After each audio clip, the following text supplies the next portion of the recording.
আল্লাহ আমার রব, এই রবি আমার সব, দামে দামে তন মনে তারি অনুভব। তোমার দুনিয়াতে আমি যেদিকে তাকাই, অথই নিয়ামতে ডুবে আছি সবাই। পাক পাখালির গানে শুনি তসবি কলো রব, তসবি কলো রব। আল্লাহ আমার রব, এই রবি আমার সব। আসসালামু আলাইকুম, আলহামদুলিল্লাহ, আসসালাতু ওয়াসসালাম আলা রাসূলিল্লাহ। প্রিয় দর্শক, আপনারা যারা দেশে আছেন প্রবাসে, সবাইকে জানাই অনেক অনেক প্রীতি ও শুভেচ্ছা। শুরু হলো আন্টিবাই আয়োজিত এবং লাভ হলো নিবেদিত জুমাবারের লাইভ অনুষ্ঠান আপনার জিজ্ঞাসা। আপনাদের সাথে আছি আমি জয়নুল আবেদিন আজাদ, আর আপনাদের মনে জাগা প্রশ্নের জিজ্ঞাসার সরাসরি জবাব দিচ্ছেন বিশিষ্ট আলেম ডক্টর মোহাম্মদ সৈফুল্লাহ। আসসালামু আলাইকুম ওয়া রাহমাতুল্লাহি ওয়া বারাকাতুহু। প্রিয় দর্শক, আমাদের আজকের প্রাসঙ্গিক আলোচনার বিষয় বান্দার বৈশিষ্ট্য। চলুন তাহলে জিজ্ঞাসার আলোকিত ভুবনে আমরা প্রশ্ন নিচ্ছি। আসসালামু আলাইকুম। প্রিয় দর্শক, পরিচয় দিয়ে প্রশ্ন করুন। জি, আসসালামু আলাইকুম। ওয়ালাইকুম ঢাকা আসসালাম। থেকে মিশু বলছি। জি বলুন। জি, আমার প্রথম প্রশ্ন, সঞ্চয়পত্রের লাভ নেওয়া কি সুদ হবে? জি, সঞ্চয়পত্রের লাভ নেওয়া কি সুদ হবে? প্রশ্ন পেয়েছেন? না, পাইনি। আপনি একটু ধীরে স্পষ্ট করে প্রশ্নটি রিপিট করবেন। সঞ্চয়পত্রের লাভ নেওয়া কি সুদ হবে? ও, সঞ্চয়পত্র। জি। জি জি, ধন্যবাদ আপনাকে।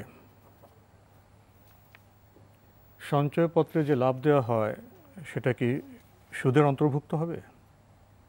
হ্যাঁ, সঞ্চয়পত্রের যেই লাভ দেওয়ার যে পদ্ধতি, সেই পদ্ধতিটা সুদের ভিত্তিতে এবং পরিপূর্ণ লেনদেনটাই সুদের ভিত্তিতে করা হয় থাকে। তো এখানে এই প্রশ্ন কেন আসছে আমি জানি না। এটি লেনদেনটাই পরিপূর্ণ সুদভিত্তিক। আপনি লেনদেনের প্রয়োজনীয় যে তথ্যগুলো রয়েছে বা যুক্তিগুলো রয়েছে সেগুলো দেখে নেওয়ার জন্য চেষ্টা করবেন, তাহলে হয়তো আপনার কাছে বিষয়টি স্পষ্ট হয়ে যাবে। আমরা জানলাম। প্রিয় দর্শক, প্রশ্ন নিচ্ছি। আসসালামু আলাইকুম। পরিচয় দিয়ে প্রশ্ন করুন। আসসালামু আলাইকুম। ওয়ালাইকুম আসসালাম। আমি নওগাঁ থেকে রনি বলছি। জি ভাইয়া বলুন। জাকাতের বিষয়ে আমার প্রশ্ন একটি। ইমাম আবু হানিফা রাহিমাহুল্লাহর মতে শাকসবজির জাকাত দিতে হবে, আর কোনো নিসাব নেই, আর অন্যান্যদের মতে নিসাব এবং শাকসবজি দিতে হবে না। আসলে কোরআন হাদিসের কোনটা বেশি কাছাকাছি জানালে একটু উপকৃত হতাম। ধন্যবাদ আপনাকে। পেয়েছেন তো প্রশ্ন? প্রশ্ন পেয়েছি। প্রথম কথা হচ্ছে, তিনি ইমাম রহমতুল্লাহ আলাইহি থেকে যে বক্তব্যটি উল্লেখ করেছেন সেটি যথার্থ নয়। এটি ফিকহুল হানাফিতে ইখতিলাফ রয়েছে আলেমদের মাঝে। দ্বিতীয় যে মাসআলাটি, সেটি হচ্ছে শাকসবজি জাকাত দিতে হবে না, এটাই বিশুদ্ধ বক্তব্য। এই মর্মে একাধিক সাহাবায়ে কেরামদের বক্তব্য সাব্যস্ত হয়েছে এবং সাহাবীদের যুগ থেকে আরম্ভ করে কিতাবুল আমওয়ালের মধ্যে আবু উবাইদ কাসিম সাল্লাম রহমতুল্লাহ আলাইহি তিনি স্পষ্ট করে উল্লেখ করেছেন যে এই ধরনের শাক সবজি যেগুলো গুদামজাত করা যায় না অথবা সংরক্ষণ করা যায় না, সেগুলোর জাকাত গ্রহণ করা হতো না। সেগুলোর জাকাত গ্রহণ করা হতো। হ্যাঁ, এগুলো দুই মধ্যে পচে যায়। আমরা জানলাম। প্রিয় দর্শক, প্রশ্ন নিচ্ছি। আসসালামু আলাইকুম। পরিচয় দিয়ে প্রশ্ন করুন। আসসালামু আলাইকুম। ওয়ালাইকুম আসসালাম। জি হুজুর, আমি পাবনা থেকে বলছিলাম, রেজাউর রহমান। জি, আমি আসলে অনেক দিন চেষ্টা করে আসলে আমি আজকে লাইনটা পেয়েছি। আপনাকে ধন্যবাদ। প্রশ্নটি করুন। আমি নিয়মিত দর্শক আপনাদের। তো হুজুর, আপনার কাছে আমি জানতে চাই যে এই যে আমরা বিভিন্ন মাযহাবের অনুসারী, হানাফি মাযহাব, শাফিঈ, বিভিন্ন মাযহাবে আমরা অনুসারী। তো আমি জানতে চাই যে এই মাযহাবের প্রয়োজনীয়তাটা আমাদের ধর্মে এটা কোথা থেকে কিভাবে আসলো? আমরা কেন বিভিন্ন মাযহাবে বিভক্ত? যেমন আমরা যখন আমি বুখারী শরীফে নিজে পড়েছি এবং অনেক বিশুদ্ধ কিছু হাদিস ওখান থেকে এসছেন, যে যেমন নবীজি যখন নামাজ পড়তেন তখন যখন তাকবীরে তাহরিমা বাঁধতেন কাঁধ পর্যন্ত হাতটা উঠাতেন। আপনি এভাবে বর্ণনা দিতে গেলে আপনার প্রশ্ন অনেক প্রলম্বিত হবে। আপনার প্রশ্নটি স্পষ্টভাবে আমরা বুঝতে পেরেছি। আপনাকে অনেক ধন্যবাদ। উনি বলছেন যে আমরা কেন বিভিন্ন মাযহাবের অনুসারী, ইসলামী মাযহাবের প্রয়োজনীয়তা কি, এবং উনি বুখারী শরীফের সেই হাদিসে একটি উদ্ধৃতি বলতে চাচ্ছিলেন যে দেখা যায় সেই হাদিসে যেটা ওনার ভাবার্থ যে পাওয়ার পরেও মাযহাব আমরা ভিন্ন রকম আমল করছি, এই বিষয়গুলো নিয়ে। প্রথম কথা যেটি সেটা হচ্ছে এই মাযহাবের অনুসারী এই বক্তব্য শুদ্ধ নয়। আমরা ইসলামের অনুসারী। যদি কেউ মনে করে থাকে আমি মাযহাবের অনুসারী, তাহলে তার এই বক্তব্য যথার্থ নয়। মাযহাব এটা হচ্ছে অপিনিয়ন, বক্তব্য, গবেষণালব্ধ, মানে যেই বক্তব্য দিয়েছেন ওলামায়ে কেরামগণ ইজতিহাদ নির্ভর, সে বক্তব্যকে মাযহাব বলা হয়ে থাকে। মাযহাব হচ্ছে কারো অভিমত। সুতরাং মাযহাবের বক্তব্য আপনি গ্রহণ করতে পারেন যদি আপনার কাছে মূর্খতা থাকে, এ বিষয়ে অবগতি না থাকে, জ্ঞানটা না থাকে, সুস্পষ্ট ধারণা না থাকে, জানা না থাকে, এটা নিষিদ্ধ নয়।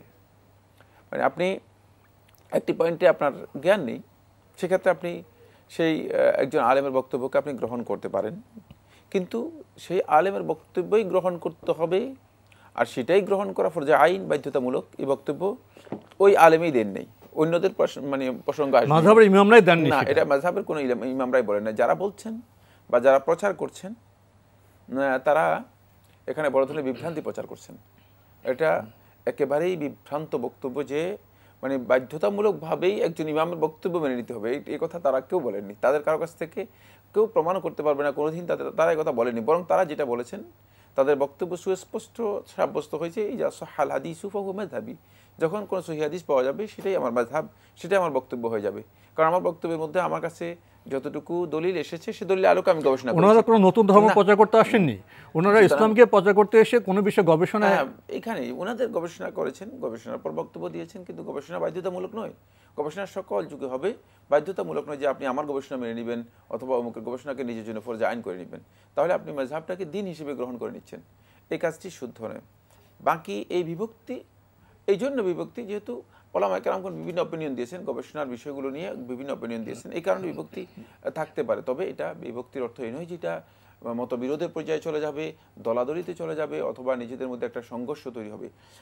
যে সময় মানে মাযহাবের ওলামায়ে কেরামগণ বক্তব্য দিয়েছেন, তারা কিন্তু তাদের একজন আরেকজনকে কথা বলে না যে মানে তুমি পথভ্রষ্ট, বিভ্রান্ত অথবা দিন থেকে বের হয়ে গিয়েছো, নাউযুবিল্লাহ মিন যালিক।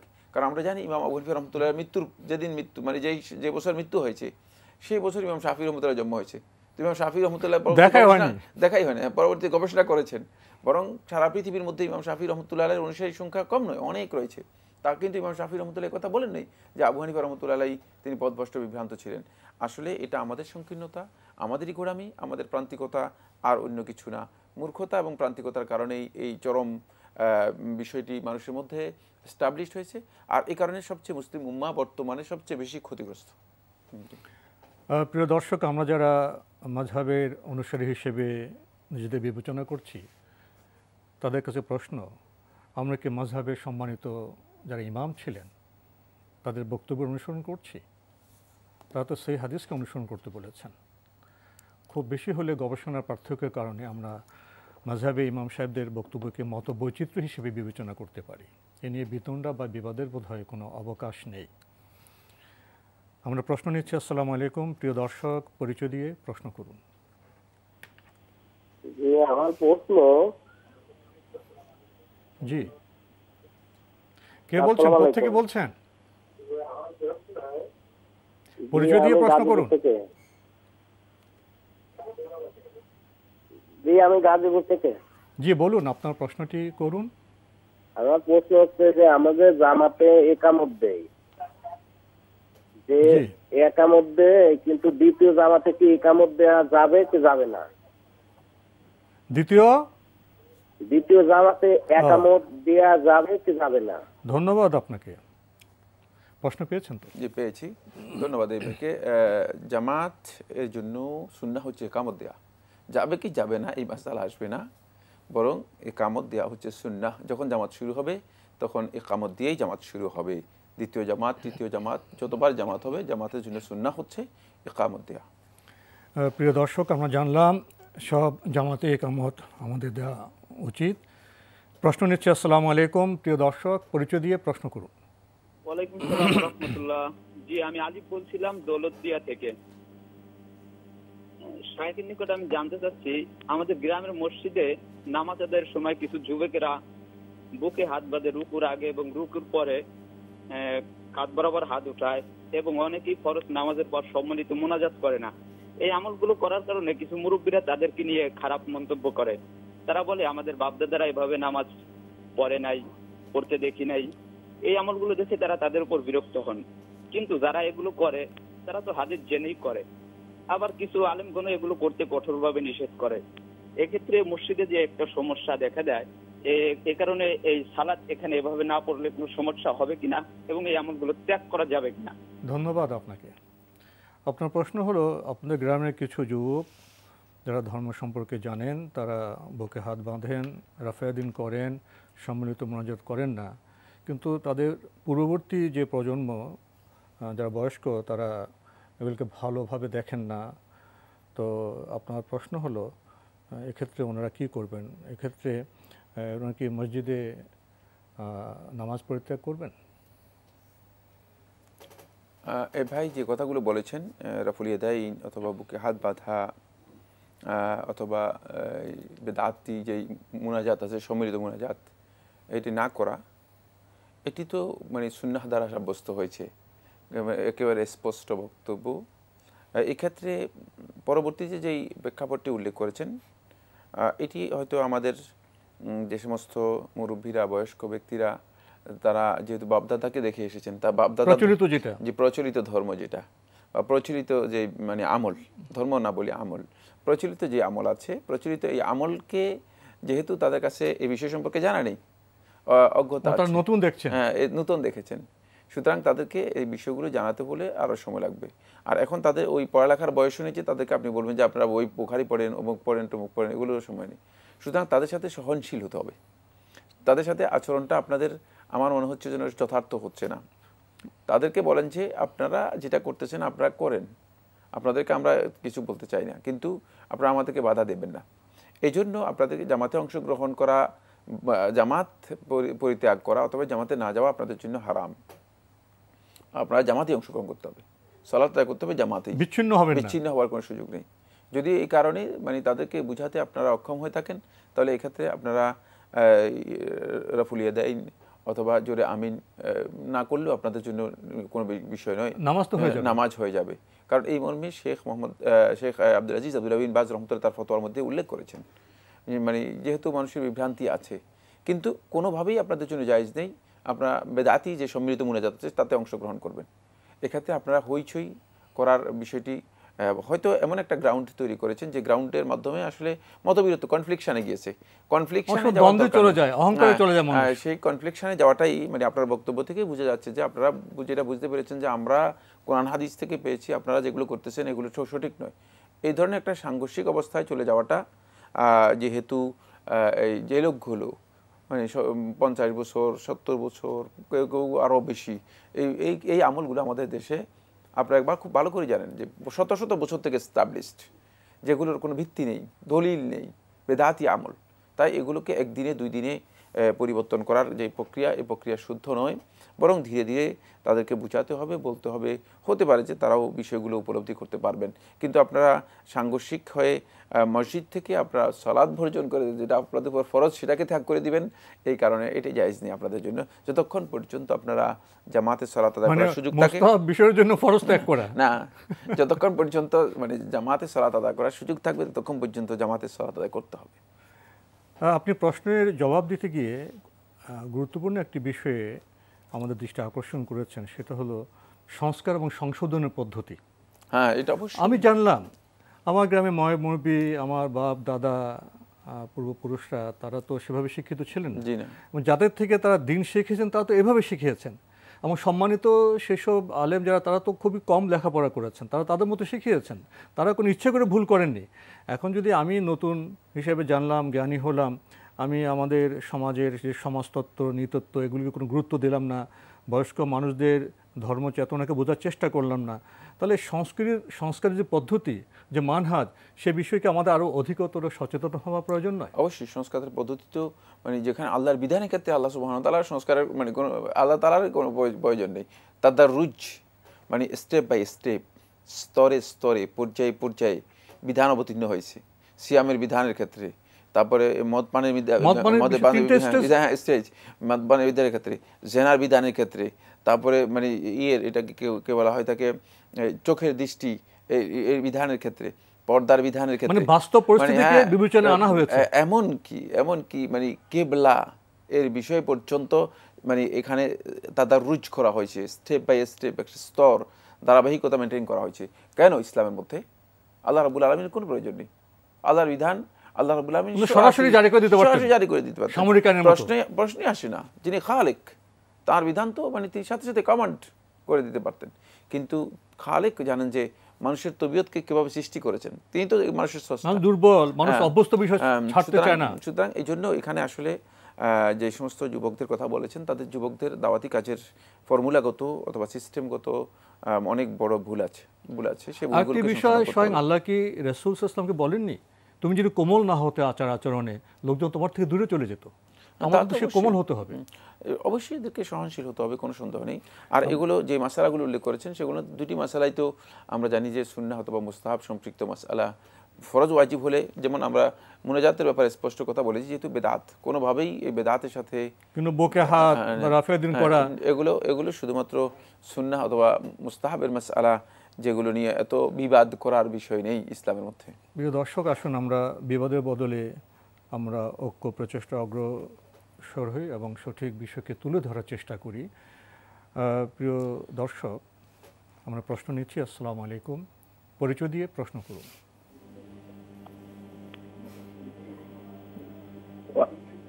ওয়ালাইকুম আসসালাম হুজুর, আমি ঢাকা থেকে নূর মোহাম্মদ বলছি। জি ভাইয়া বলুন।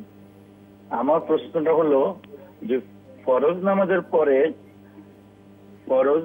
পরে মসজিদে দেখা যায় যে একটা শ্রেণী আছে সালাম ফেরানোর পরেই সে মুনাজাত করলো না, অথচ মুসল্লিরা বসে আছে মুনাজাতের অপেক্ষায়, কিন্তু দেখা গেছে যে একটা শ্রেণী হট করে দাঁড়িয়ে আবার তার সুন্নত নামাজ বা অন্যান্য নামাজ শুরু করে দেয়। এটা কি মসজিদের মানে পরিবেশের বরখেলাপ না? এই একটি প্রশ্ন, এটার উত্তর দিবেন দয়া করে। আর একটি প্রশ্ন হলো যে শেয়ার বাজার বা শেয়ার মার্কেটে ইনভেস্ট করা, লাভ করা, এটা কি এই সুদ কিনা বা বৈধ কিনা? ধন্যবাদ আপনাকে। আপনি একটি প্রথম প্রশ্নে চিত্র অঙ্কন করেছেন। দেখেন যে ফরজ নামাজ শেষেই আপনি একটা শ্রেণী বলেছেন যে কিছু লোক সালামের পরপরই মোনাজাত বা এসবের জন্য অপেক্ষা না করে সুন্নত পড়তে দাঁড়িয়ে যান। এটা কি নামাজের যে পরিবেশ তার সাথে সাংঘর্ষিক নয়? ধন্যবাদ এই ভাইকে। প্রথম কথা হচ্ছে পরিবেশের মাসালা এখানে আসবে না, পরিবেশের সাথে এর কোনো সংঘর্ষ নেই, এটা ইবাদতের পরিবেশ। সুতরাং এখানে যদি তিনি নামাজে দাঁড়িয়ে যান, ব্যক্তিগত ইবাদত, তার জন্য জায়েজ রয়েছে, যে পরিবেশের সাংঘর্ষিক বিষয় নয়। প্রথমে আমাদেরকে ইসলাম সম্পর্কে জানতে হবে। আসলে আমরা ইসলাম সম্পর্কে ধারণা না থাকার কারণে আমরা নিজেরা মিসগাইডেড হয়ে যাচ্ছি, অনেক বেশি মিসগাইডেড হয়েছি ইসলাম থেকে, মানে দূরে সরতে মানে ইসলাম কোনটা সেটাই আমরা জানি না। এই সমস্যা আপনার আমরা একটা প্রচলনকে আমরা মেনে নিয়েছি, যেটা প্রচলিত হয়ে আসছে ওটাই বোধহয় ইসলাম। হ্যাঁ, আমরা মানে এমন এক পর্যায়ে চলে গিয়েছি যে মানে যেটা আসলে ইসলামের সাথে সামান্যতম কোনো সম্পর্ক নেই।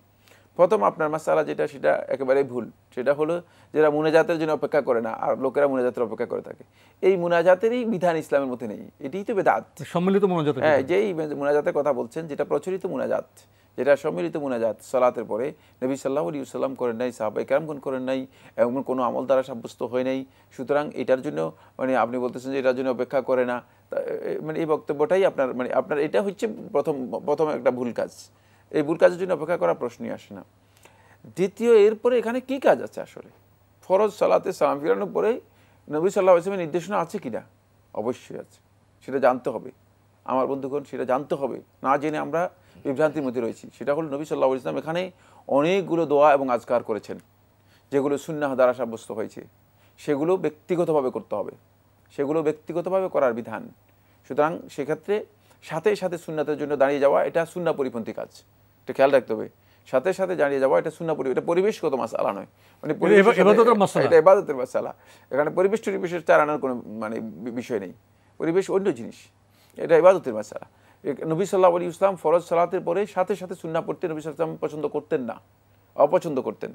সেখানে নবী সাল্লাল্লাহু আলাইহি ওয়াসাল্লাম অনেকগুলো আজকার রয়েছে, যেগুলো আমাদেরকে নিয়মিত নবী সাল্লাল্লাহু আলাইহি ওয়াসাল্লাম করেছেন, হাদিস দ্বারা সাব্যস্ত হয়েছে, সেগুলো করবেন। সেখানে দোয়া রয়েছে, দোয়া করবেন। প্রয়োজনে ব্যক্তিগতভাবে যদি কেউ দোয়া করতে চান, তাও তিনি দোয়া করতে পারবেন, কারণ দোয়া কবুলের সময়। এটা হলো মুনাজাতের জায়গা, ওখানে সহিহ হাদিস দ্বারা সাব্যস্ত হয়েছে এটি দোয়া কবুলের সময়। সুতরাং এখানে তিনি দোয়া কবুলের জন্য দোয়া করবেন, ব্যক্তিগতভাবে দোয়া করবেন। এটা যেই পদ্ধতিতে করা হয় থাকে এই পদ্ধতি শুদ্ধ নয়। এই পদ্ধতিতে নবী সাল্লাল্লাহু আলাইহি ওয়াসাল্লামের বক্তব্যের মাধ্যমে সাব্যস্ত হয়নি। কারণ দোয়া এর জন্য সুন্নাহ হচ্ছে দোয়াটা গোপনে হওয়া। এটি সমস্ত ওলামায়ে কেরাম ইজমা নকল করেছেন। মুনাজাত তো আল্লাহর সাথে গোপনে কথা বলা, এটা গোপনে কথা বলা, ব্যক্তিগতভাবে হাত তুলে আল্লাহর কাছে মুনাজাত করা। এটা মাইকের মধ্যে চিল্লে চিল্লে কথা বলা নয়, এটাকে মুনাজাতই বলা হবে না। এটা মানে এটা একেবারে ভুল কনসেপ্ট, এটা একেবারে বিভ্রান্ত বক্তব্য। শব্দের অর্থটা একটু বলবেন? মুনাজাতের শব্দ হচ্ছে কানাকানি করা, কানে কানে কথা বলা, গোপনে কথা চুপে আল্লাহর কাছে চুপে চুপে কথা বলা। আর মুনাজাত একমাত্র সালাতের মধ্যে হয়ে থাকে, সালাতের বাইরে কোনো মুনাজাত নেই। সালাতের বাইরে যেগুলো হবে সেগুলো হচ্ছে দোয়া। খুব ভালো করে খেয়াল রাখতে, মুনাজাত শুধুমাত্র সালাতের মধ্যে হয়ে থাকে, রাসূলুল্লাহ সাল্লাল্লাহু আলাইহি ওয়াসাল্লাম হাদিস দ্বারা সাব্যস্ত হয়েছে। আর সালাতের বাইরে যা আছে সবটাই হবে দোয়া। সালাতের বাইরে বিষয়গুলো হচ্ছে দোয়া, যদিও আমাদের সমাজের মধ্যে মুনাজাত নামে পরিচিতি লাভ করেছে, সেটা আরেকটি বিষয়। এরপরে যে প্রশ্নটি আপনি করেছেন সেটা হচ্ছে যে দেখা যায় যে একটা পরিবেশ নষ্ট হয় না। পরিবেশটা ইবাদতের পরিবেশ, ইবাদতের পরিবেশের মধ্যে যদি কেউ তিনি যদি তাড়া থাকে, যেমন এক ভাই, এটা খুব ইম্পর্টেন্ট মাসআলা, সেটা হলো এক ভাই তার হয়তো দোকান খুলতে হবে, আরেক ভাই হয়তো ব্যবসায়িক চুক্তি কাজ আছে, মানে বিভিন্ন প্রকার। কারণ মসজিদে জামাতে আসে এক ধরনের লোক নয়, অনেক ধরনের শারীরিক অসুস্থতা আছে। তো এই ক্ষেত্রে শারীরিক অসুস্থতা হতে পারে, অথবা আগে আসছেন তাকে টয়লেটে যেতে হবে, মানে অনেক প্রকারের বিষয় রয়েছে। সুতরাং যদি কেউ তিনি যদি উঠে যান, ওয়াজিব হচ্ছে তাকে যে যাওয়ার জন্য ব্যবস্থা করে দেয়। এটা কিন্তু সুন্নাহ নয়, আগেরগুলো সুন্নাহ বলেছি, প্রশ্ন বিরক্ত হওয়ার সুযোগ নেই, তাকে সুযোগ করে দেয়, কারণ তার প্রয়োজনে তাকে যেতে হবে। ফাইজা কুদিয়াতিস সালাতু ফান্তাশিরু ফিল আরদ, এটা নির্দেশনা আল্লাহর পক্ষ থেকে, কোরআনের নির্দেশনা। সে চলে যাওয়ার জন্য তাকে ব্যবস্থা করে দিতে হবে, এটা কিন্তু ওয়াজিব বলছি, খেয়াল রাখবেন, এটা সুন্নাহ নয়।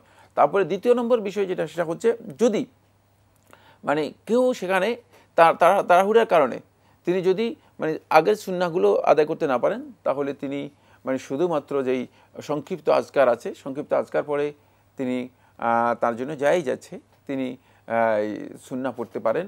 যদি আজকারও পড়তে তার সময়ের কারণে না হয়, তিনি স্থান পরিবর্তন করে মানে এক জায়গা থেকে আরেক জায়গায় গিয়ে তিনি সুন্নাহ আদায় করবেন, সুন্নাহ আদায় করে তিনি চলে যাবেন। কিন্তু এখানে পরিবেশগত কোনো বিচ্যুতি নেই। এটা ইসলামী শরীয়তের মধ্যে মসজিদ হচ্ছে ইবাদতের জন্য, মসজিদের মধ্যে মানে আপনি অনুষ্ঠান করার জন্য মসজিদ তৈরি করা হয়, একজনের এক এক ধারণায় সেখানে কোনো আয়োজন করা যাবে না। সুতরাং এখানে এই ধরনের কোনো আয়োজন নেই, এটা ব্যক্তিগত ইবাদত। লোকেরা ইবাদত করলে আপনি বলবেন যেটা পরিবেশগত মানে সমস্যা না, এখানে পরিবেশের কোনো সমস্যা নেই ইনশাআল্লাহ তাআলা। আপনার বক্তব্য থেকে যেটা আমরা উপলব্ধি করলাম, আমরা ফরজ নামাজ শেষে আমরা ব্যক্তিগতভাবে কিছু দোয়া আছে, আমরা সেগুলো করবো, মাসনুন দোয়াগুলো। এরপরে ব্যক্তিগতভাবে আমরা আল্লাহর কাছে আমরা দোয়া করতে পারি। এটাই তো বোধ হয় আমাদের জন্য। ওখানে যে দোয়া রয়েছে, যেটা মুআজ ইবনে জাবাল রাদিয়াল্লাহু আনহু রাসূলুল্লাহ সাল্লাল্লাহু আলাইহি ওয়াসাল্লাম শিক্ষা দিয়েছেন, আমরা তো আসলে জানি না ইসলাম সম্পর্কে, আমরা ইসলাম থেকে বহু দূরে। বুঝলেন, এই দোয়ার মধ্যে সারা পৃথিবীর, শেখুল ইসলাম তাইমিয়া রাহমাতুল্লাহ বলেছেন যে সারা পৃথিবীর যা চাওয়া আছে সবগুলো এর মধ্যে, আর আল্লাহর বান্দার অতিরিক্ত চাওয়ার দরকার নেই। আল্লাহুম্মা আইন্নি আলা যিকরিকা ওয়া শুকরিকা ওয়া হুসনি ইবাদাতিক, আল্লাহুম্মা আইন্নি আলা যিকরিকা ওয়া শুকরিকা ওয়া হুসনি ইবাদাতিক, এটি বেশি বেশি করে পড়বে। আমাদের আজকের প্রাসঙ্গিক আলোচনার বিষয় বান্দার বৈশিষ্ট্য, এ বিষয়ে কিছু বলবেন? ধন্যবাদ। অত্যন্ত গুরুত্বপূর্ণ একটি বিষয়। আসলে আমরা জানি যে বান্দা তো আল্লাহ রাব্বুল আলামিনের বান্দা, সুতরাং মৌলিক যেই দাবিগুলো আছে বন্দেগীর জন্য, সেগুলো হচ্ছে তার ইসলাম, ঈমান, এটি অপরিহার্য, অবশ্যই তাকে থাকতে হবে, তার মধ্যে থাকতে হবে। ইবাদত আল্লাহ রাব্বুল আলামিনের জন্য তা থাকতে হবে, কোরআন এবং সুন্নাহর অনুসরণ তার জন্য থাকতে হবে, এটি কমন বিষয়। কিন্তু আল্লাহ সুবহানাহু ওয়া তাআলা আমরা দেখতে পেয়েছি কোরআনে কারীমের মধ্যে আল্লাহ রাব্বুল আলামিন মানে তার বান্দাদের জন্য আরও কিছু মানে বিশেষ বৈশিষ্ট্যের কথা কোরআনে কারীমের মধ্যে আল্লাহ সুবহানাহু ওয়া তাআলা উল্লেখ করেছেন, যেগুলো থেকে আমাদের কাছে স্পষ্ট হয়েছে যে আল্লাহর বান্দার জন্য এই বিষয়গুলো অবশ্যই আমাদের মধ্যে থাকতে হবে। তার মধ্যে একটি বৈশিষ্ট্য খুব স্পষ্ট করে আল্লাহ সুবহানাহু ওয়া তাআলা উল্লেখ করেছেন, যখন ইবাদুর রহমানের পরিচয় করে দিয়েছেন, ওয়া ইবাদুর রহমানিল্লাযীনা ইয়ামশুনা ফিল আরদি হাওনা ওয়া ইযা খাতাবাহুমুল জাহিলুনা ক্বালু সালামা। মানে এই আয়াতগুলো যদি কেউ তেলাওয়াত করেন, তার কাছে স্পষ্ট হবে যে বান্দার মৌলিক বৈশিষ্ট্য হচ্ছে বান্দাগণ বিনয়ী হবে, বিনম্র হবে। বান্দাদের অত্যন্ত গুরুত্বপূর্ণ একটি বৈশিষ্ট্য, কারণ তাদের কাছে এই চেতনা কাজ করবে যে আমি নিজেই তো একজনের মানে গোলাম, মানে একজনের হক আমার উপর রয়ে গিয়েছে। সুতরাং অন্যের উপর কর্তৃত্ব করার ক্ষেত্রেও তারা নিজেদের আল্লাহ রাব্বুল আলামিনের ক্ষমতার বিষয়টি তারা কোনোভাবেই উপেক্ষা করবে না। এই জন্য বিনয়ের বিষয়টি বারবার আল্লাহ সুবহানাহু ওয়া তাআলা মানে সলাতের কথা যখন উল্লেখ করেছেন, সলাতের মধ্যে উল্লেখ করেছেন, অন্যান্য ইবাদতের মধ্যে উল্লেখ করেছেন। বিনয়ের বৈশিষ্ট্যের মাধ্যমে রাসূলুল্লাহ সাল্লাল্লাহু আলাইহি ওয়াসাল্লামের মৌলিক যে বৈশিষ্ট্য, মানে মর্যাদার যে বৈশিষ্ট্য, সেদিকে ইঙ্গিত করেছেন। ফাবিমা রাহমাতিম মিনাল্লাহি লিনতা লাহুম, যে আল্লাহর পক্ষ থেকে রহমতের মাধ্যমে আপনি তাদের জন্য নরম হতে পেরেছেন, বিনম্র হতে পেরেছেন। তাই এটা অন্যতম একটি বৈশিষ্ট্য বান্দাদের জন্য, সেটি হচ্ছে বান্দাগণ নিজেদের জীবনে বিনম্র হবে। ইয়ামশুনা ফিল আরদি হাউনা, অথবা পৃথিবীতে তাদের যে বিচরণ হবে, এই বিচরণটা হবে অত্যন্ত মানে সাধারণ বিচরণ, মানে অহংকার করে দাম্ভিক্যের সাথে, মানে আত্মম্ভরিতার সাথে নিজেকে পেশ করার জন্য, তুলে ধরার জন্য বান্দাগণ চেষ্টা করবে না। বান্দার আরেকটি গুরুত্বপূর্ণ বৈশিষ্ট্য যেটি কোরআনে কারীম ইঙ্গিত করেছে, সেটা হচ্ছে বান্দা আল্লাহ রাব্বুল আলামিনের সত্যিকার সকল ক্ষেত্রেই বান্দার বৈশিষ্ট্য হবে বান্দা আস-সাবিরিন, ধৈর্যশীল হবে। হ্যাঁ, এটা অত্যন্ত গুরুত্বপূর্ণ একটি বৈশিষ্ট্য। কারণ আপনি যদি ধৈর্যহারা হয়ে যান, তাহলে কিন্তু আপনি বান্দেগীর যে স্টেজ আছে সেখান থেকে আপনি চলে যেতে পারেন, মানে বের হয়ে যেতে পারেন। কারণ সীমালঙ্ঘন করার এটা একটা দিক। মানে কারণ আপনাকে জানতে হবে যে মানে যেই মালিকের মানে অধীনে আছেন আপনি, যে মালিকের আপনি গোলাম, সেই মালিক হচ্ছেন এই সমস্ত মাখলুকাতের সব কিছুর ক্ষমতা তার উপর রয়েছে। এটা কোনো সাধারণ বিষয় নয়। সুতরাং এই ক্ষেত্রে তাঁর ফয়সালাকে মেনে নেওয়ার মতো সেই বিষয়টি আপনার সামনে রেখেই আপনি ধৈর্যশীল হবেন। ধৈর্য অত্যন্ত অপরিহার্য বান্দার বৈশিষ্ট্যের মধ্যে। এখানে সবচেয়ে বড় ধৈর্যের বিষয়টি হচ্ছে সেটা হলো বিপদ আপদ, বালা মুসিবত, কষ্টের মধ্যে ধৈর্য ধারণ করা। তখন আপনি করোনা পরিস্থিতি হতাশ করব না, ধৈর্য ধরব, ব্যবস্থা নিব, আমরা দেখি তখন কিন্তু মানুষ অস্থির হয়ে যায়। তখন মানুষ মানে এমনকি কিছু কিছু লোক আছে আল্লাহ সম্পর্কেও তার ধারণা খারাপ ধারণা হয়ে যায়। আল্লাহ রাব্বুল আলামিনের প্রতি তার একটা ব্লেম করার, অপবাদ বা একটা খারাপ মানে কিছু বলার মতো তার মধ্যে মানে মানসিকতা তৈরি হয়ে যায়। এই সবটাই কিন্তু মানে ধৈর্যহীনতার একটি পরিচয়। ফলে আল্লাহ সুবহানাহু ওয়া তাআলা ধৈর্যশীলদের সাথে আছেন এই কথা বলেছেন, ধৈর্যশীলদেরকে সুসংবাদ দেন আপনি এটা বলেছেন, হ্যাঁ এই কথা বলেছেন। এরপরের পয়েন্টটা যেটা বান্দাদের জন্য, বান্দার এটা অবশ্য সবার জন্য কঠিন, কিন্তু আল্লাহ তাআলার বান্দাদের জন্য এটি অপরিহার্য। বান্দাকে এই বৈশিষ্ট্যে মণ্ডিত হতে হবে, সেটা হচ্ছে কৃতজ্ঞ হতে হবে। দুর্ভাগ্যের বিষয় হচ্ছে আমরা কৃতজ্ঞতা কখনো করি না। হয়তো আপনি বলতে পারেন যে আমরা তো কৃতজ্ঞতা করি কি, আমরা আলহামদুলিল্লাহ বলাটাকে মনে করি কৃতজ্ঞতা, মৌখিক কৃতজ্ঞতা। মৌখিক কৃতজ্ঞতা, কৃতজ্ঞতার স্টেজ আচরণের কৃতজ্ঞতা, কৃতজ্ঞতার স্টেজ শুধুমাত্র আলহামদুলিল্লাহর মধ্যে নয়।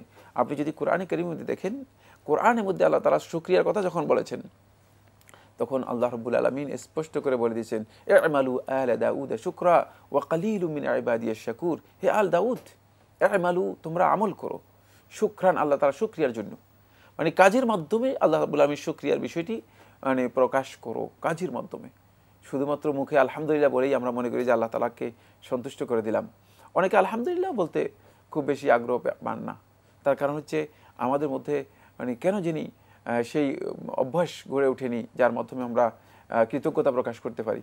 ফলে দেখা যায় যে আপনাকে একজন ব্যক্তি হয়তো তাকে জিজ্ঞেস করেছেন, ভাই এটা কোন রাস্তা, কত নম্বর রাস্তা? তিনি বলছেন যে এটা 6 নম্বর রাস্তা, 7 নম্বর রাস্তা কোন দিকে? এইদিকে। শুধু এতটুকু বলতে পারেন ভাই শুকরিয়া, কিন্তু দেখা যায় যে অনেকে মানে এই এতটুকু মুখে আসে না।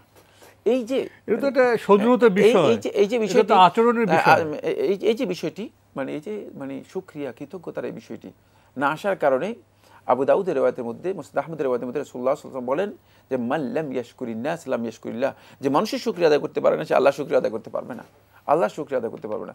শুকুর গুজার বান্দা হওয়ার জন্য আল্লাহ রাসূল সাল্লাল্লাহু আলাইহি ওয়াসাল্লাম কি করেছেন, উম্মুল মুমিনিন আয়েশা রাদিয়াল্লাহু তাআলা বর্ণিত হাদিসের মধ্যে কি এসেছে।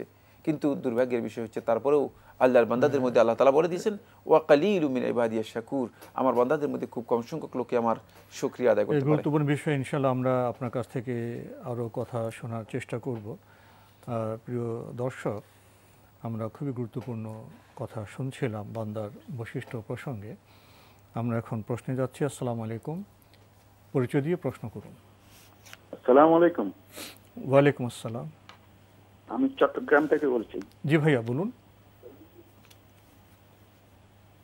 আমি আপনাদের অনুষ্ঠানটা উপভোগ করতেছি। শেখ সাহেব বললেন যে জামাত কোনো অবস্থাতে ত্যাগ করা যাবে না। জি, আমরা আপনাকে ঠিক বুঝতে পারিনি, আপনি কি প্রশ্নটি রিপিট করবেন? হ্যাঁ, আমি বলছি আমি জি বলুন। মসজিদে জোরে আমিন বলাতে এবং রফুল ইদিন করাতে মসজিদের কমিটির কিছু অংশ এবং খতিব সাহেব আমাকে মসজিদে যাওয়ার জন্য নিষেধ করলেন। জি, ধন্যবাদ আপনাকে। আপনার প্রশ্নটি মোটামুটি কি করতে পারি? আমি তো আমার ঘরেই নামাজ পড়ি। জি, আপনার প্রশ্নটি কি?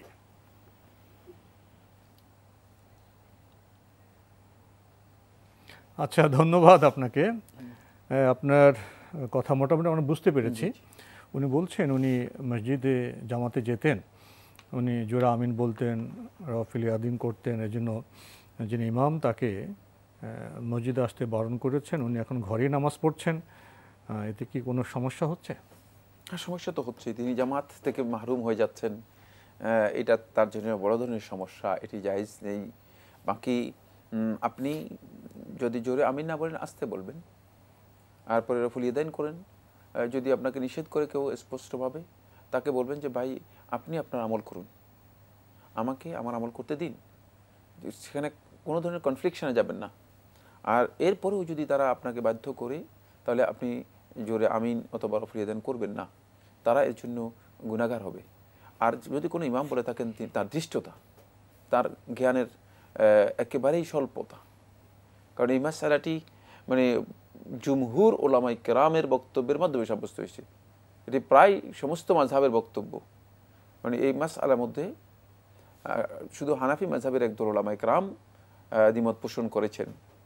বাকি যেহেতু রাসূলুল্লাহ সাল্লাল্লাহু আলাইহি ওয়াসাল্লাম সুস্পষ্ট সহিহ হাদিস সাব্যস্ত হয়েছে রফুল ইয়াদাইনের ব্যাপারে, তাই এই আলেম যদি বলে থাকেন, কোনো আলেম যদি বলে থাকেন, তাহলে তার মূর্খতা প্রমাণিত হয়েছে, ধৃষ্টতা প্রমাণিত হয়েছে, কোনো সন্দেহ নেই।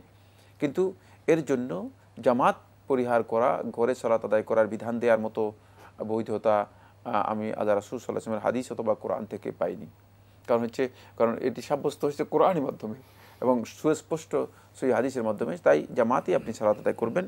সেক্ষেত্রে আপনি প্রয়োজনে মানে এই সুন্নাতগুলো আপনি বাধ্য হয়ে, এই সুন্নাত বাধ্য হয়ে আমরা অনেক কাজই তো বাধ্য হয়ে আমরা করতে পারি না, যেগুলো বাধ্য হয়ে আপনি করছেন না, তার মধ্যে এটাও আপনি বাধ্য হয়ে করবেন না। ঘরে যখন আপনি সুন্নাতগুলো আদায় করবেন তখন আপনি সেভাবে আদায় করবেন। এই প্রশ্নের মাধ্যমে যে চিত্রটি উঠে আসলো, সেই চিত্র তো আমরা মক্কা মদিনা লক্ষ্য করি না। আমরা যখন হজে যাই সেখানে দেখি আলহামদুলিল্লাহ সম্মানিত হাজী সাহেবরা কেউ হানাফির মাযহাব অনুসরণ করছেন, বিভিন্ন মাযহাব, সেখানে কোনো দ্বন্দ্ব হচ্ছে না। কেউ আপনার রাফুল করছেন, কেউ হাত বুকে বাঁধছেন, কেউ নিচে বাঁধছেন, কেউ হাত বাঁধছেন না, মাযহাব সেখানে কেউ তো কাউকে বাধা দিচ্ছে না। তার মানে সেখানে আমরা এটাই লক্ষ্য করলাম, মাযহাবের ইমামদের বিভিন্ন বিষয়ে গবেষণার যে বৈচিত্র্য, সে বৈচিত্র্য তারা সবাই পালন করছেন এবং সেখানে একটা বৈচিত্র্যের ঐক্য লক্ষ্য করা গেছে। এবং যে বিষয়গুলো নিয়ে এখানে বিতর্ক হচ্ছে, বা আমাদের বাংলাদেশের কোনো কোনো মসজিদের ইমাম খুব উগ্র মানসিকতা প্রকাশ করছেন, সেটা তো ইসলাম সম্মত নয়। না, আমাদের এই যে সমস্ত বন্ধুদের কথা উল্লেখ করা হচ্ছে, তারা উগ্রতা রয়েছে তাদের মধ্যে এবং তাদের মধ্যে কনজারভেটিভ থিঙ্কিং রয়ে গিয়েছে, খুবই নিজস্ব ঘরানায় থাকে। ইসলামের মাযহাবের যে বিস্তৃত অঙ্গন আছে সেখানে আমরা সম্মানিত ইমাম সাহেব তো কাউকে বলেননি যে এটাই মানতে হবে, তারা তো কখন বলেন না, তারা শুধু বলছেন সেই সুন্নাহ পেলে ওটাই মানবা, আমারটাকে পরিত্যাগ করবা। তো সেখানে এছাড়াও মানে এই দল উলামায়ে কেরামের বক্তব্য হচ্ছে যে মানে চার মাযহাবের উলামায়ে কেরামের বক্তব্যগুলো, তারা কিন্তু শাফি মাযহাব বাতিলের কথা বলেন না, হাম্বলি মাযহাব বাতিলের কথা বলেন, মালিকি মাযহাব না। সুতরাং মানে এটা তো শাফি মাযহাবের উলামায়ে কেরামগণ মানে স্পষ্ট করে বলেছেন, ঠিক না? হাম্বলি মাযহাবের উলামায়ে কেরাম স্পষ্ট করে বলেছেন, মালিকি মাযহাবের অধিকাংশ উলামায়ে কেরাম স্পষ্ট করে বলেছেন। সুতরাং বোঝা গিয়েছে যে মানে এই ব্যাপারে মানে আলেমদের বক্তব্য রয়েছে। তাহলে তিনি কিসের ভিত্তিতে? এটা তার একান্ত গোড়ামি, একান্ত মূর্খতা। তাহলে হজ থেকে আমরা যে শিক্ষাটা পেলাম, আমরা আমাদের মসজিদেও বিভিন্ন মাযহাবের ভাইরা তাদের গবেষণালব্ধ তারতম্যের কারণে যে বৈচিত্র্য তারা পালন করবেন, সব মাযহাবের ভাইরা তাদের বৈচিত্র্য নিয়ে তারা নামাজ আদায় করবেন, কেউ কাউকে বাধা দেবেন না। তাহলে তো আমাদের ঐক্যটা আপনার সুন্দর হবে। প্রশ্নই আসে না ব্যক্তিগত ইবাদতের ব্যাপারে। যেমন আমি যদি 4 রাকাত নফল নামাজ পড়ি, আমাকে এসে বাধা দিবে কি কারণে? না, কেন বাধা দিবে সে? এটা তো আপনার মোস্তাহাব বিষয়। আমি হাত বুকে বাঁধলাম নামাজ হবে, নিচে বাঁধলাম নামাজ হবে, আমি রাফেদুল করলেও নামাজ হবে, রাফেদ ইয়াদিন না করলেও আমার নামাজ হবে, এটা কেউ বাধা দেওয়ার বিষয় আসে না। আরেকটি বিষয় হলো আরেকটি বিষয় হলো যে ভাইটিকে বলা হলো যে আপনি জোরে আমিন বলবেন না, আপনি রাফেল ইয়াদিন করবেন না, তিনি আবার এই মোস্তাহাব বিষয়গুলো এতটাই উনি শক্তভাবে ধরে রাখলেন, দরকার হলে এই জন্য উনি জামাতের নামাজের যেটা ওয়াজিব সেটা ত্যাগ করবেন। এই দৃষ্টিভঙ্গি তো ভুল। সেটা তো আমরা বলে দিয়েছি, সেটা তো হুকুম বলে দিয়েছি। ভুল হয়তো তিনি এই বিষয়টি জানেন না, এটাও হতে পারে। এই বিষয় সম্পর্কে তার জানা নেই, এটাও হতে পারে। কারণ হচ্ছে তিনি এটাকে মূল্যায়ন করতে পারেননি জামাতের বিষয়টি। বরং ইমাম আহমদ ইবনে হাম্বল রাহমাতুল্লাহি সহ যে কথাটি বলেছেন সেটাই বিশুদ্ধ বক্তব্য। সেটা হচ্ছে ফরিদাতুল লিসিহাতিস সালাহ, সালাত শুদ্ধ হওয়ার জন্য বাধ্যতামূলক। তাহলে আমাদের এই ভাই যদি বুঝাবার পরেও, ইমাম সাহেবকে বুঝাবার পরে যদি না মানেন, গোরামি করেন, তাহলে তিনি গোরামি করবেন না। তিনি তাহলে দরকার হলে জোরে আমিন আসতে বলবেন, রাফেদ না করে উনি জামাতে অংশগ্রহণ করবেন, এটা গুরুত্বপূর্ণ। জি জি জি। আমরা জানলাম প্রিয় দর্শক, আমাদের সমাজে অনেক সংস্কারের প্রয়োজন। ধৈর্যের সাথে জানাজানির মাধ্যমেই আমরা সংস্কার করতে সক্ষম হব। প্রিয় দর্শক, আসলে বৈচিত্র্য ঐক্য বিষয়টা আমাদের বুঝতে হবে। যেসব বিষয়ে ফরজ ওয়াজিব নয়, যেখানে চিন্তা গবেষণার পার্থক্য আছে, সেই বৈচিত্র্যকে মেনে নিতে আমাদের কুণ্ঠিত হবে কেন? আমরা প্রশ্ন নিচ্ছি। আসসালামু আলাইকুম। প্রিয় দর্শক, পরিচয় দিয়ে প্রশ্ন করুন। আসসালামু আলাইকুম। ওয়ালাইকুম আসসালাম। আমি সফল মুসলিম নারায়ণগঞ্জ থেকে। জি, আমি একটা প্রশ্ন করব যে আমাদের বিভিন্ন কবরস্থানগুলোতে একটা সাইনবোর্ড দেখানো হয়, দেখা যায় এখন দুরুদ হাজারি নাম লেখা। জি। এবং সেখানে বিভিন্ন বক্তব্য থাকে যে 3 বার পাঠ করলে 80 বছরের কবরের আযাব মাফ হবে, পিতামাতার 20 বার পাঠ করলে ফেরেশতা নিয়োগ করা হবে। তো আসলে এটা কতটা সহিহ শুদ্ধ? ধন্যবাদ আপনাকে। আপনার প্রশ্নটি সঙ্গত, কিন্তু আমার একটি প্রশ্ন আছে। আমরা কি ইসলাম কবরস্থানে সেই সাইনবোর্ড থেকে শিখবো না কোরআন সুন্নাহ থেকে শিখবো? কোরআন সুন্নাহ দ্বারস্থ হলে বোধহয় এই সাইনবোর্ডকে আমরা এত গুরুত্ব দিতাম না, এই প্রশ্নটা আমরা করতাম না। তো আপনার প্রশ্নের একটি দিক আছে। এই যে কবরস্থানে বিভিন্ন সাইনবোর্ড দেওয়া হয়, দরুদ হাজারি, আপনি নিজে উল্লেখ করেছেন এই ফলাফল, এই ফজিলত, কি বিষয় এটা? না, প্রথম কথা হচ্ছে মানে ইসলামের বক্তব্য তো আমরা আসলে কোরআন হাদিস থেকে নেব। এই ধরনের বক্তব্যগুলো সম্পূর্ণ একেবারে ভিত্তিহীন। প্রথম কথা হচ্ছে দরুদে হাজারি, এটাই ভিত্তিহীন। এখন এটা ভিত্তিহীন একটা বক্তব্য দিয়ে যদি আপনি বলেন যে এটা পড়লে এত ফজিলত, এতবার পড়লে এত ফজিলত, এতবার পড়লে এত ফজিলত, তাহলে বুঝতে হবে যে এটি একেবারেই বিভ্রান্তিকর। বন্ধুগণ, আসলে একটি বিষয় আমাদের জানা উচিত, সেটা হলো শয়তান ইবাদতের লেবাসে আমাদের মধ্যে যত বেশি বিভ্রান্তি প্রচার প্রসার করতে পেরেছে, মানে গুনাহ বা অবাধ্যতার পরিমণ্ডল থেকে শয়তান কিন্তু এত বেশি বিভ্রান্ত আমাদেরকে করতে পারেনি। তাই এখানে হাজার রকমের বেদাত শয়তানের মানে দোসররা আমাদের মধ্যে মানে ঢুকিয়ে দিয়েছে। আপনি কবর জিয়ারত করতে যাচ্ছেন, সেখান থেকেও যাতে আপনি কবর জিয়ারতের মূল যে সুন্নাহ, মূল যে বিষয়, কেন কবর জিয়ারত করতে গিয়েছেন, সেখান থেকে বিচ্যুত হয়ে কবরে গিয়ে আপনি মুশরিক হয়ে তারপর আপনার ঈমানটা কবরে রেখে দিয়ে আপনি চলে আসলেন। এই ধরনের মানে অবস্থা আমাদেরকে শয়তান করে দিচ্ছে। তাই এই বিষয়গুলো জানা আমি মনে করিতে আমাদের জন্য অপরিহার্য, এবং এখানে সামান্যতম কোনো ছাড় নেই। আপনি কথা চিন্তা করবেন না যেগুলো জানা দরকার নেই, এগুলো অন্যথায় আপনি কোনো না কোনো বাঁকে, কোনো না কোনো মানে টার্নে আপনি দেখবেন যে আপনার ঈমান বিক্রি করে দিয়ে চলে আসছেন, আপনি ঈমান থেকে অবমুক্ত হয়ে গেছেন। খবরদার, এগুলো খুবই ভয়ঙ্কর বিষয়। এই ধরনের বেদাত প্রচুর আমাদের সমাজের মধ্যে এস্টাবলিশড হয়ে আছে, এবং সেগুলো সাইনবোর্ড এই সাইনবোর্ডের জ্ঞান নেবেন কেন? আপনি কোরআন এবং হাদিসের কাছে আসতে হবে। আপনি ইসলাম সম্পর্কে জানার জন্য আহলুল ইলম, যারা সত্যিকার জ্ঞান রাখে, তাদের কাছে যেতে হবে।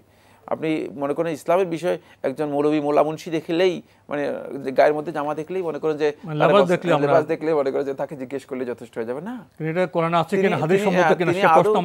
তিনি ওই লেবাসদারী ব্যক্তি, তিনি আদৌ কি ইসলাম সম্পর্কে কিছু জানেন কিনা। আমাদের আজকের প্রাসঙ্গিক আলোচনার বিষয় বান্দার বৈশিষ্ট্য। কিছুক্ষণ আগে এই বিষয়ে আমরা খুবই গুরুত্বপূর্ণ কিছু বৈশিষ্ট্যের কথা জেনেছি। বান্দাকে বিনম্র হতে হবে, ধৈর্যশীল হতে হবে, কৃতজ্ঞতা বা শুকরিয়া প্রকাশ করতে হবে। কিন্তু আমার সমাজের দিকে তাকালে এই বিষয়গুলো কতটা আমরা পাই? বান্দা তো কখনো অযথা মানুষকে কষ্ট দিতে পারে না। কিন্তু আমাদের সমাজে প্রতিদিনই পত্রিকার পাতা খুললে আমরা দেখি সামান্য কারণে মানুষ মানুষকে নিপীড়ন করছে, নির্যাতন করছে, গাছে বেঁধে কিশোরদের সামান্য কারণে পেটানো হচ্ছে, মানুষ মানুষকে হত্যা করছে অবলীলায়। বান্দা কি মানুষকে হত্যা করতে পারে? বান্দার কি সে অথরিটি আছে? হত্যার বিষয়টা কি বিচারের সাথে সংশ্লিষ্ট নয়? কি অবলীলায় মানুষ মানুষকে হত্যা করছে, আপনজনদেরকে হত্যা করছে। রাজনীতির অঙ্গনে শুধু প্রতিপক্ষকে নয়, আপন দলের মধ্যেও নেতৃত্ব কোন দলে মানুষ মানুষকে হত্যা করছে। বান্দার বৈশিষ্ট্যের সাথে আমাদের কাজগুলো কতটা সঙ্গতিপূর্ণ, এ বিষয়ে আপনার কাছে জানতে চাইব। হ্যাঁ, ধন্যবাদ। আপনি যেই পয়েন্টটি এনেছেন সেখানে আমি একটি কথা বলতে চাই, সেটা হচ্ছে যতদিন পর্যন্ত ব্যক্তি নিজের উপর ইনসাফ প্রতিষ্ঠিত না করবে, তিনি তার সোসাইটিতে, সমাজে ইনসাফ প্রতিষ্ঠা করতে পারবে না। এটি সম্ভব নয়। এই জন্য আল্লাহ সুবহানাহু ওয়া তাআলা ইনসাফকে প্রথম আল্লাহ রাব্বুল আলামিন বলছেন, ইন্নী হাররামতু যুলমা আলা নাফসি। নিজের জন্য ইনসাফকে আল্লাহ রাব্বুল আলামিন বাধ্যতামূলক করে নিয়েছেন, জুলমকে হারাম করে নিয়েছেন। আল্লাহ তাআলার উপর কোনো কিছু হারাম হবার প্রশ্নই আসে না। মানে এটাই হচ্ছে গুরুত্বটা বোঝানোর জন্য যে কত বেশি গুরুত্বপূর্ণ। আমরা আসলেই মানে আমাদের চেতনাগত দিক থেকে, আদর্শিক দিক থেকে এবং আচার আচরণের দিক থেকে, সকল দিক থেকে আমরা নিজেরা ইনসাফ এর যে বিষয়টি নিজের উপর প্রতিষ্ঠা করার কথা ছিল সেটার সাথে কোনো সম্পর্ক রাখি না। তারপরে যে বিষয়টি আসছে সেটা হলো ফলে সমাজের মধ্যে কোনো ইনসাফ নেই, ফলে মানে রাষ্ট্রীয় পরিমণ্ডল এবং অন্যান্য ক্ষেত্রে কোথাও মানুষ যদি নিজে ইনসাফে না থাকে অন্য ক্ষেত্রে ইনসাফ করতে পারবে না, সব জায়গায় জুলুম করবে, অত্যাচার করবে। ফলে যেটা হয়েছে সেটা হলো কি, যেটি সারা বিশ্বে ক্রাইম, বিশ্ব স্বীকৃত একটি ক্রাইম, মানে যে হত্যা, এটা সমস্ত ধর্ম ব্যবস্থার মধ্যে এটাকে হারাম করা হয়েছে।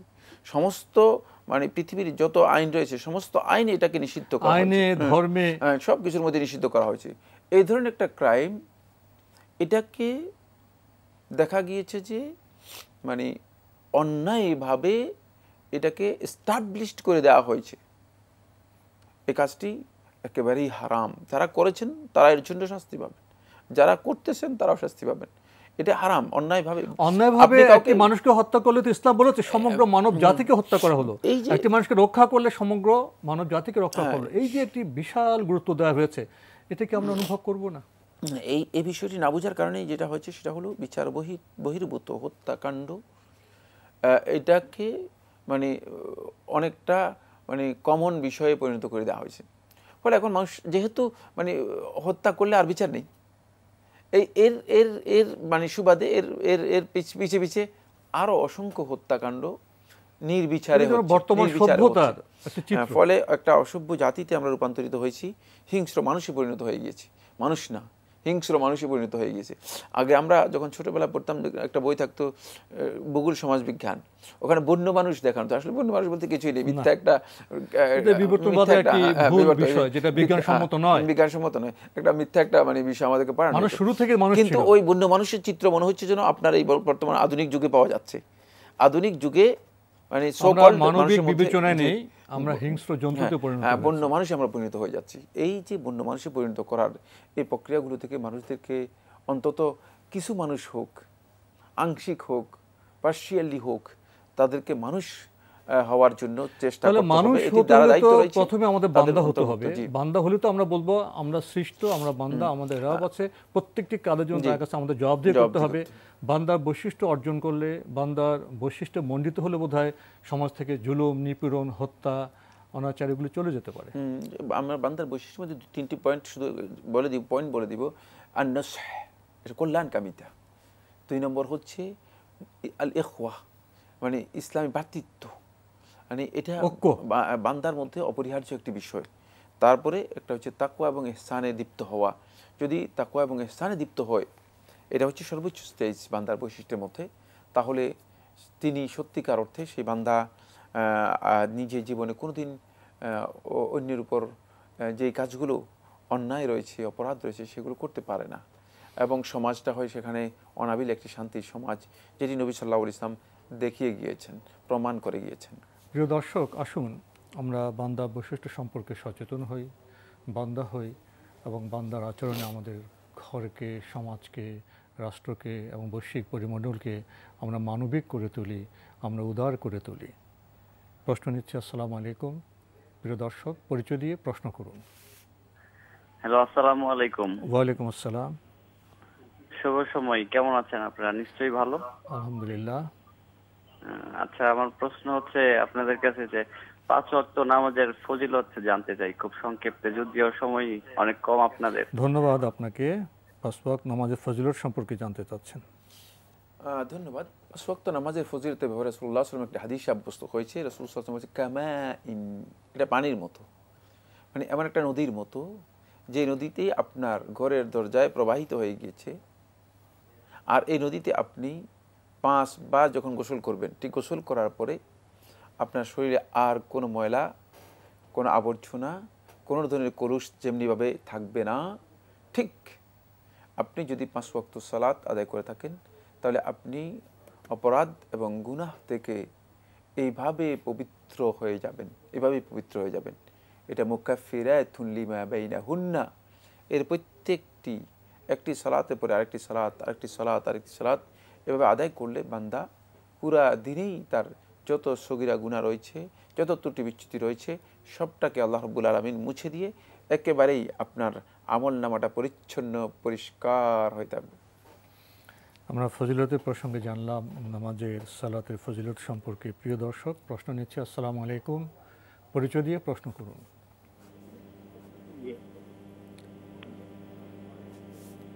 লাইনে আছেন? জি, আমি লাইনে আছি। পরিচয় দিয়ে প্রশ্ন করুন। আমি কি করব? যে আপনি প্রশ্ন করুন, আপনার পরিচয় দিয়ে প্রশ্ন করুন। জি, আসসালামু আলাইকুম। আমি আব্দুল্লাহ দুলাল, ঢাকা থেকে বলছিলাম। জি, ওয়ালাইকুম আসসালাম, বলুন। জি, আমার প্রশ্ন হলো যে জুম্মার আগে সুন্নত কত রাকাত আমরা মসজিদে গিয়ে পড়ব, 1 নম্বর প্রশ্ন। আর 2 নম্বর প্রশ্ন হলো যে আমরা যে জামাতে নামাজ আদায় করছি, এই জামাতে নামাজ আদায় করা শুধু কি আমরা সকলে মসজিদ পূর্ণ করে জামাত আদায় করতেছি এটার উপরই নির্ভর, নাকি আমরা যে সকল মুসল্লি একসঙ্গে হলাম, মানে আরো কোনো বৈশিষ্ট্য আছে কিনা জামাতে নামাজ পড়ার পরে কুশলাদি জিজ্ঞাসা করা, সামাজিক ভাবে আরেকটু সহনশীলতা হওয়া, এইগুলি আমাদের মধ্যে বৃদ্ধি পায় কিনা জামাতে নামাজ পড়লে? এই দুইটাই আমার। ধন্যবাদ আপনাকে, খুব গুরুত্বপূর্ণ প্রশ্ন করেছেন। প্রথম প্রশ্ন, জুমার নামাজের আগে সুন্নত কত রাকাত? জুমার সালাতের আগে সুন্নাত নির্দিষ্ট নেই, রাকাত সংখ্যা নির্দিষ্ট নেই। জুমার সালাতের আগে আপনি যখন যাবেন, ফায়ুসাল্লি মা কুদ্দিরা লাহ, তিনি যতটুকু পারেন ইমাম আসা পর্যন্ত তিনি ততটুকু, 2 রাকাত করে পড়তে, কিন্তু ইমাম আসার পরে আর পড়তে পারবেন না। ইমাম আসার পরে আর পড়ার, তখন তো খুতবার প্রস্তুতি। ইমাম আসার সাথে সাথে ইমাম খুতবার জন্য দাঁড়িয়ে যাবেন, তখন তিনি খুতবা শুনবেন, তখন আর তিনি পড়বেন না। এখানে শুধুমাত্র 2 রাকাত করে আপনি 4 রাকাতও পড়তে পারেন, 6 রাকাতও পড়তে পারেন, আরও বেশি পড়তে পারেন। তবে সর্বনিম্ন অবশ্যই 2 রাকাত তাহিয়াতুল মসজিদ পড়ে আপনাকে বসতে হবে। সর্বনিম্ন 2 রাকাত। যে নামাজ না পড়ে মসজিদে বসবেন, হ্যাঁ, যে নামাজ মানে না পড়লে মসজিদে বসা সুন্নাহ পরিপন্থী।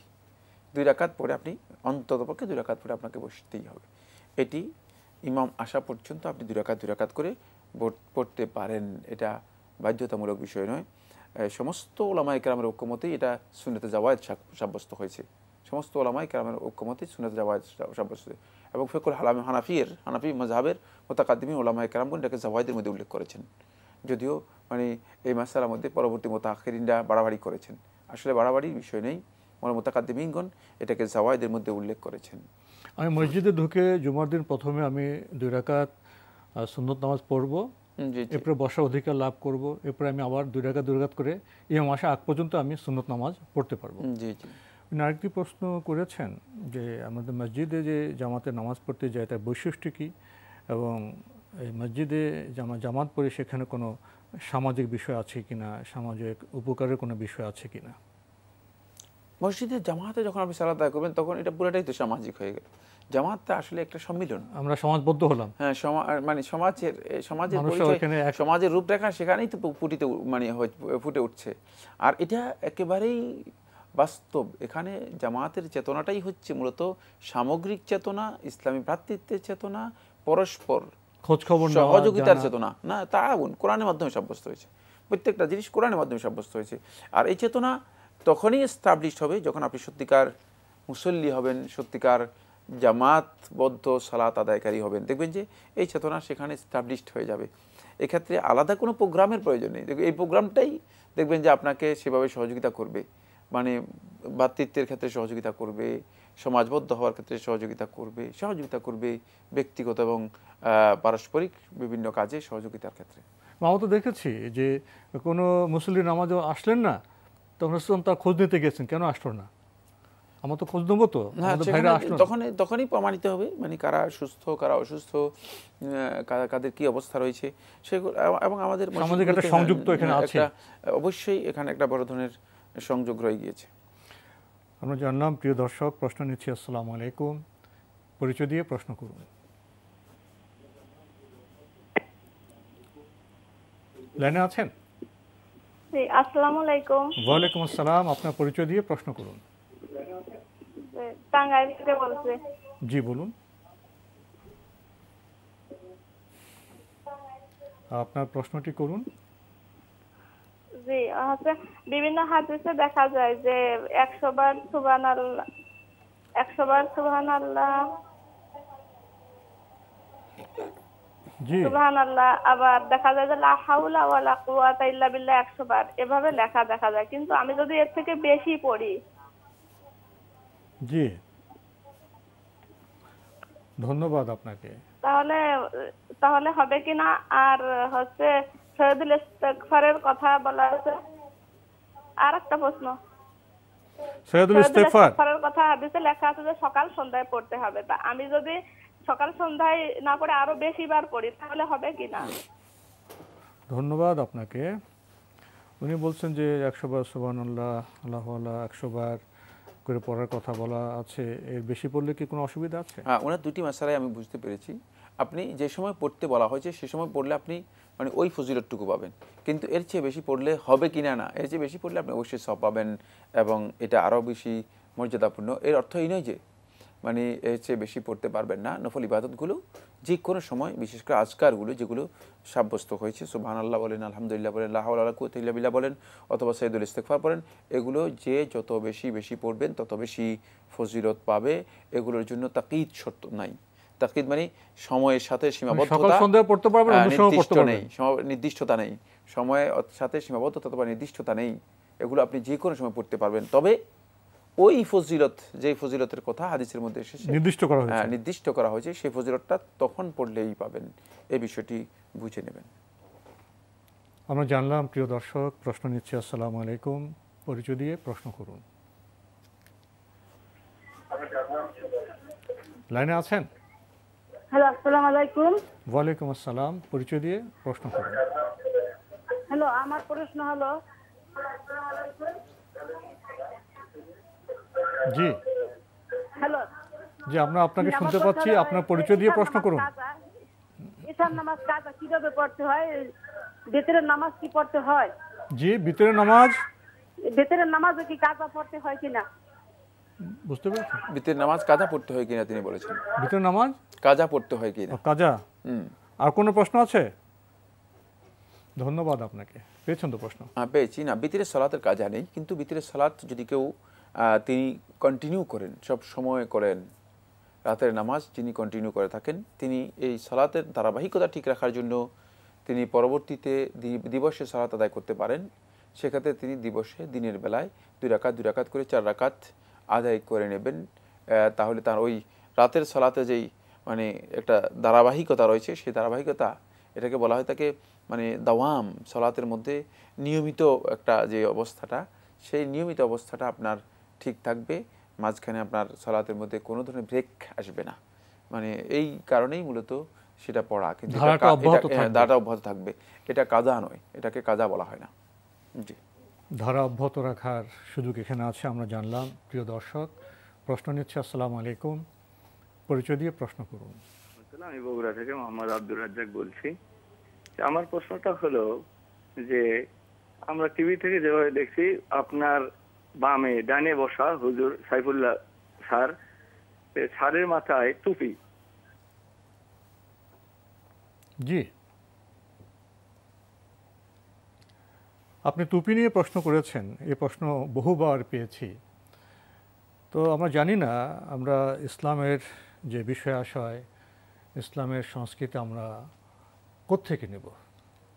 আমরা কি কোরআন হাদিস থেকে নিব, রাসূল ইসলামের আদেশ নিষেধ থেকে নিব, না আমরা ধারণা থেকে নেব, প্রচলন থেকে নেব? এই অনুষ্ঠান করার ক্ষেত্রে যদি টুপি পরাটা ওয়াজিব ফরজ হতো, আপনার সাধারণ বিবেচনায় কি মনে হয় আমি কি পড়তাম না? এত কষ্ট করে আপনারা পরিশ্রম করে একটি প্রশ্ন করেন, এর চাইতে কি আর গুরুত্বপূর্ণ প্রশ্ন আপনাদের কাছে নেই? এই দৃষ্টি আকর্ষণ করে আপনার কাছে জানতে চাইব টুপি নিয়ে। না, এটাই যথেষ্ট। যে দৃষ্টি আকর্ষণ করেছেন এটাই যথেষ্ট। তিনি টুপির ব্যাপারে দৃষ্টি আকর্ষণ করেছেন, তার মাসালা কি ছিল আমি আসলে বুঝতে পারিনি। জি, কি জানতে চেয়েছেন? জি, জানলাম, আমরা আসলে জানি, আসলে আমরা জানি এসব বিষয় নিয়ে। প্রশ্ন করার তো একটা আদবও আছে। ওই নসিহত নয়, ওই আদব নয় যে প্রশ্নের মধ্যে মানুষকে বিব্রত করার কোনো মানসিকতা থাকে। এই ছোট্ট প্রশ্নটা আপনারা জেনে নেন, আপনার আশেপাশে আলেমদের থেকে জেনে নিন। জেনে প্রশ্ন করলে বোধহয় আমাদের সময়ের সদ্ব্যবহার হবে। আমরা প্রশ্ন নিচ্ছি। আসসালামু আলাইকুম, প্রিয় দর্শক, প্রশ্ন করুন। হ্যাঁ, আমার নাম জামাল হোসেন, কুমিল্লা থেকে। আমার প্রশ্ন হচ্ছে বিতির নামাজ কত রাকাত, এবং পুরুষ এবং মহিলাদের নামাজের নিয়ত কোথায় বাঁধবে, এবং তারা কি একইভাবে নামাজ পড়বে কিনা? ধন্যবাদ আপনাকে। আপনার প্রশ্ন হলো বিতির নামাজ কত রাকাত? বিতিরের সালাতের মধ্যে বৈচিত্র্য আছে। 1 রাকাত থেকে আরম্ভ করে আপনি 11 রাকাত পর্যন্ত পড়তে পারেন। সুতরাং এক্ষেত্রে বিস্তারিত জেনে নেওয়ার জন্য চেষ্টা করুন। এই বিষয়ে অনেকগুলো সহি বই রয়েছে, বাজারে পাওয়া যায়, সেগুলো থেকে জেনে নেওয়ার জন্য চেষ্টা করুন। তবে প্রচলিত যে বিতিরের সালাত রয়েছে 3 রাকাত, বেশিরভাগ উলামায়ে কেরাম 3 রাকাতের ব্যাপারে বক্তব্য দিয়েছেন। 3 রাকাতও আপনি আদায় করতে পারেন। আরেকটি প্রশ্ন করেন যে পুরুষ মহিলার নামাজ নিয়ত কি একরকম? নামাজের নিয়তের মধ্যে পুরুষ এবং নারীদের সালাতের নিয়তের মধ্যে রাসূলুল্লাহ সাল্লাল্লাহু আলাইহি ওয়াসাল্লাম কোনো ধরনের পার্থক্য করেছেন মর্মে একটি সহিহ হাদিসে সাব্যস্ত হয়নি। সুতরাং এই ক্ষেত্রে যেহেতু সহিহ হাদিস নেই, কোরআনে কারীমের মধ্যেও নেই, সালাতের বিধান দেওয়া হয়েছে নারী এবং পুরুষ নির্বিশেষে। আল্লাহ নবী সাল্লাল্লাহু আলাইহি ওয়াসাল্লাম এভাবে বিধান দিয়েছেন, সল্লু কামা রাআইতুমুনি উসাল্লি, তোমরা সালাত আদায় করো যেভাবে আমাকে সালাত আদায় করতে দেখেছো। সুতরাং এই ক্ষেত্রে বিধান হচ্ছে পুরুষ এবং নারীদের সালাতের মধ্যে গ্রস বড় ধরনের কোনো পার্থক্য নবী সাল্লাল্লাহু আলাইহি ওয়াসাল্লাম করেছেন প্রমাণিত হয়নি। হ্যাঁ, সালাতের অভাবের ক্ষেত্রে তেমন কোনো পার্থক্য নেই। আমরা জানলাম। প্রিয় দর্শক, সময়ের কারণে আমরা আজকে আর প্রশ্ন নিতে পারছি না, তবে আপনাদের অবগতির জন্য জানাতে পারি আপনার জিজ্ঞাসা অনুষ্ঠানটি সপ্তাহে রবি, সোম, মঙ্গল, বুধবার বিকেল 5:30 সম্প্রচার হয়ে থাকে। ওইসব অনুষ্ঠানে আপনাদের মনোজাগা প্রশ্ন চিঠির মাধ্যমে, ইমেলের মাধ্যমে পাঠাতে পারেন। আমাদের ঠিকানা পরিচালক আপনার জিজ্ঞাসা, এনটিভি, বিএসসি ভবন, 7ম তলা, 102 কাজী নজরুল ইসলাম এভিনিউ, কারওয়ান বাজার, ঢাকা 1215। ইমেল অ্যাড্রেস আপনার জিজ্ঞাসা @ntvbd.com। প্রিয় দর্শক, আপনারা আমাদের অনুষ্ঠানে এনটিভি অনলাইনেও দেখতে পারবেন। ভিজিট করুন www.ntvbd.com। এছাড়া ইউটিউবে এবং আমাদের ভেরিফাইড ফেসবুক পেজও অনুষ্ঠান দেখতে পারবেন। প্রিয় দর্শক, সবশেষে রয়েছে গ্রন্থ পরিচিতি। আমাদের আজকের গ্রন্থের নাম ছোটদের হজরত আয়েশা রাদিয়াল্লাহু তাআলা আনহা ও উম্মে আয়মান রাদিয়াল্লাহু তাআলা আনহা। আর এই গ্রন্থটি রচনা করেছেন নাফিস খান।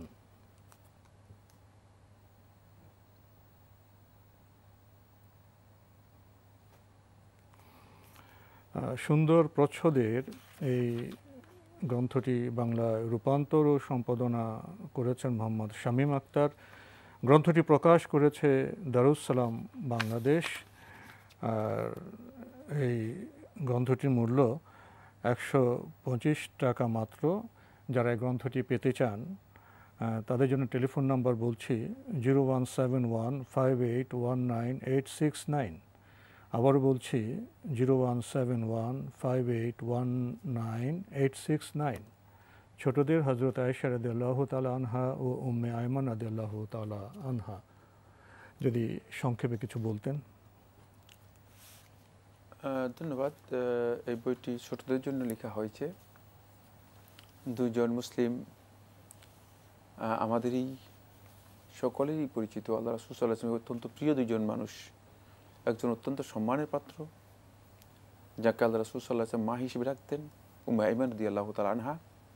আরেকজন আল্লাহ রাসূল সাল্লাল্লাহু আলাইহি ওয়াসাল্লাম সবচেয়ে প্রিয় মানুষ, উম্মুল মুমিনিন আয়েশা রাদিয়াল্লাহু তাআলা আনহা। দুজনের জীবনের কিছু খণ্ডিত চিত্র আমাদের শিশুদের জন্য তুলে ধরেছে।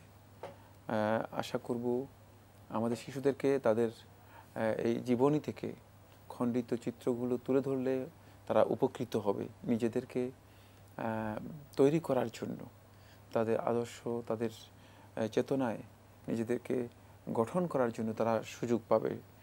এটি অত্যন্ত সুন্দর উদ্যোগ।